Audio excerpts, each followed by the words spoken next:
Hey, what's going on, guys? It's FPL Yusuf here, and welcome back to another video on my YouTube channel. Today, I'm going to be bringing you guys my Game Week 17 transfer target video. In this video, we're going to take a recap at how we got on in Game Week 16.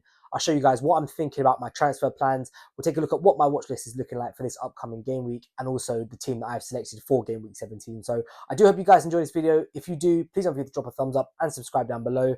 And as always, let's just jump straight into it.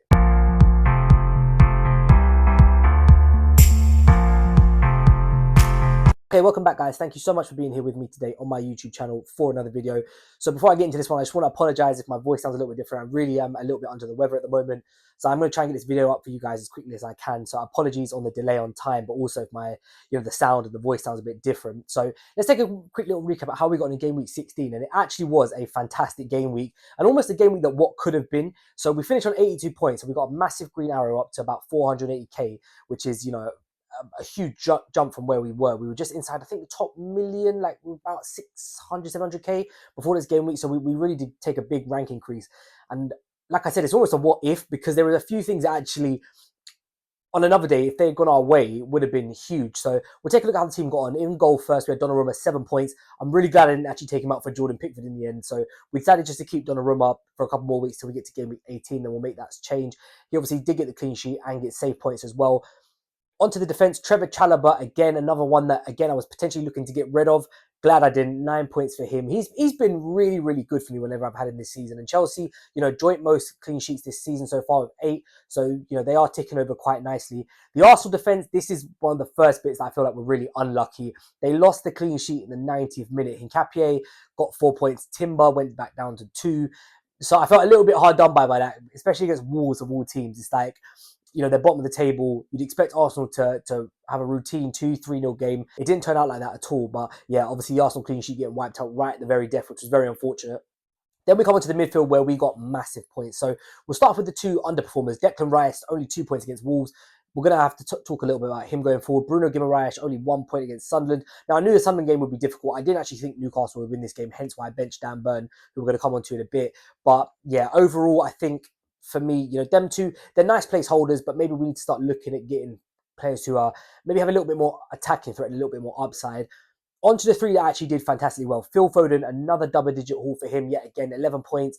Harry Wilson, the man we transferred in, a huge 16-pointer, a goal and 2 assists. We decided to take the risk on him over Raul Jimenez, and it worked out massively in our favour. And of course, Bruno Fernandes coming back with yet again another big haul. I'm going to have to start seriously thinking about captaincy for him, because Man United seem to be playing in that last game of the game week. I do like having a captain in them games, but we're going to come into captaincy a little bit later, because there's a lot to talk about on that. And onto the forward line, again, the captaincy just is so unfortunate. It's like every time I've gone against Haaland this season, he's always done something. And even when he hasn't, like when he was against Newcastle a couple of weeks ago, the guy that I captained against him, even when Haaland blanked, still doesn't do nothing. So we had Thiago, who, on paper, this should have been a fantastic game. I know Leeds are a good side, but you'd imagine he'd get something. He ended the game with a 0 XG. He was one of our transfers in, so I'm really annoyed about that.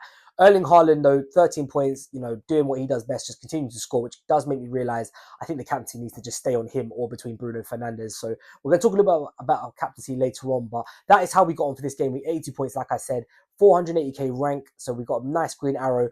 Onto my transfer plans and what my watch list is looking like for game week 17. Right, so usually I keep these two sections separate, but in this case, I'm actually going to combine them because there's not really a lot to talk about on my transfer plans. Now, I do have, Dan Burn, who's going to be out for about 6 weeks, so that is a bit of an issue for me. Declan Rice and Bruno Guimaraes, again, same thing, players that I'm looking to potentially move out, but nothing that I'm going to do this week. I think this week I'm just going to roll. I really like the fixture swings from 18 and 19 from certain teams. I want to try and take as many transfers into them as I possibly can. So a little bit of a boring one this week. I am going to be rolling, which is why I'm going to combine these two sections, because there's not really obviously a lot to talk about my transfer plans. Dan Burn can just sit on the bench for now. It doesn't really matter. I've got cover there. Danny Welbeck is another issue, but something that I'm not looking to sort out in the immediate future anyway. So let's take a look at what my watch list is looking like. We'll start off with defence first. Now, I've actually got a Manchester City 1-2 combo up front. Now, Man City are starting to find really good form, and it's like we said about Phil Foden a couple of weeks ago. When certain players from Man City's find form, you want to jump on them while they're hot, because eventually they are going to cool down. They won't be getting the returns that they are. They won't be playing the way they are for the rest of the season. So it's all about timing, I guess, and just trying to jump on them at the right time.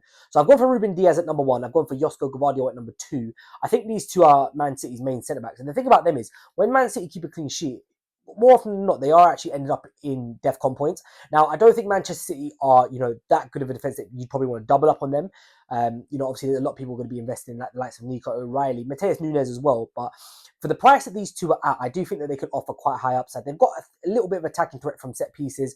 Gavardio a little bit more so than Diaz, but I think both are fine options, which is why I've gone for Ruben Diaz at number 1 and Josko Gavardio at number 2. Nathan Collins in at number 3 for me. Now, Brentford have got Wolves this week, so I am expecting a clean sheet from them.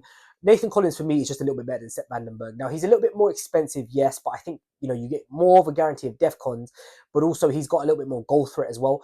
And like I said, I think, he's a little bit more expensive, a little bit more on that pushing towards that 5 million price point. But I do think over the course of the season, he will be worth it. And I think that, what he offers you with the DEFCON in particular will make up for that. Because when, Brentford do keep their clean sheets, he's probably going to end up on DEFCONs that game. He'll probably end up in bonus points as well. So, yeah, I do like Nathan Collins. I've got him at number 3. Hincapié is at number 4. Again, obviously, there's no sign of Gabriel coming back, which means he will probably be playing left back. I do think that, Arsenal... There's been a lot of talk about Arsenal recently over the last couple of weeks because they've only kept 1 clean sheet in 6, but I wouldn't be too worried about it. Their defensive numbers, their expected goals conceded is still the best in the league by a country mile. So, yeah, for me, the reason why I've gone Hincapié, he's a little bit of a cheaper route into the Arsenal defence, but also he's probably Arsenal's best defender for DEFCON. We saw him hit it in the game against Wolves, and that's a game that you probably wouldn't expect Arsenal defence to get DEFCON, but it just shows that even in those type of games, he does sort of accumulate them quite well. So, yeah, Hincapié at number 4. Last up, number 5 is a little bit of a differential. I've gone for True Fit from Bournemouth. Now, this is off the back of watching them concede 4 to Man United. I don't think it's going to be like that. They are playing against Burnley, so I am hopeful for a clean sheet from them. But I think True Fit is a player who does offer a little bit of attacking side going forward. Not the best in the world, but also, he does hit DEFCONs every now and then as well. So I think in a game like Burnley, if you're looking for a one-hit punt, maybe on your free hit, you're trying to use that chip up, I do think, if you're looking for a gamble, he's a nice option to have. Right, and on to the midfield. Number 1 is, of course, Phil Foden. Phil Foden, just like I said before, when he's hit that purple patch, you just have to own him because he's had 4 double-digit returns in a row. And I think when you see a player in that sort of form, you just have to have him in there until he doesn't. So not really too much to speak about him. His price has gone up exponentially since, a week ago. He's jumped up by about 0.5, 0.6 million in that time, which is just incredible. But yeah, I think if you haven't got the Phil Foden yet, or you're a free hit, or you're looking to make a transfer this week for a midfielder, he has got to be number 1 for me. Number 2 is Bruno Fernandes. Just again, Bruno is just probably the overall best asset in midfield this season, just because of the routes to the points he has. He scored a free kick. He got an assist from a corner. He's on penalties. He was very close to DEFCON. I think he finished on about 10 DEFCON against Bournemouth. So he's got so many different routes to points. I just think as a player and, what he offers in terms of an FPL asset, he's just a fantastic pick. Antoine Semenyo in at number 3. Obviously did get his goal against Manchester United. Probably should have come away from that game with a little bit more, if truth be told, because of the fact that he scored 4 goals. But obviously he is playing against Burnley this week, which is a fantastic fixture on paper for him. So yeah, I do like him. Obviously, long-term run, Bournemouth got a little bit more of a tricky run of fixtures, but I still do think that Semenyo is going to be their main man. And, as long as he's on the pitch, there's always a chance that he can return. The one good thing about him is, especially for the Christmas period, is that he plays 90 minutes. The same thing for Bruno, which I didn't mention, is that those type of players who are guaranteed 90 minutes, I love them. So yeah, definitely Semenyo, one to keep an eye on, especially if it's just a one-week punt. Kevin Schade in at number 4 for me now. I think, he was suspended obviously last game. Dango will be gone to AFCON before, Brentford play Wolves. So I do think he's going to come straight back into the side. And over this Christmas period, I do expect him to play 90 minutes throughout all the games as well. So yeah, Kevin Schade for me in at number 4. And last up, number 5 is where I had him last week, ironically, and that's Harry Wilson. Now, I do think he's probably only got 2 more weeks in my team before I shift him out, but he's in fantastic form at the moment. He's getting massive returns. It's always 7s, 8s, 9s. Obviously, this week, just gone, it was 16. So, yeah, he's on a fantastic run. Nottingham Forest this week, West Ham, I think, the following week after.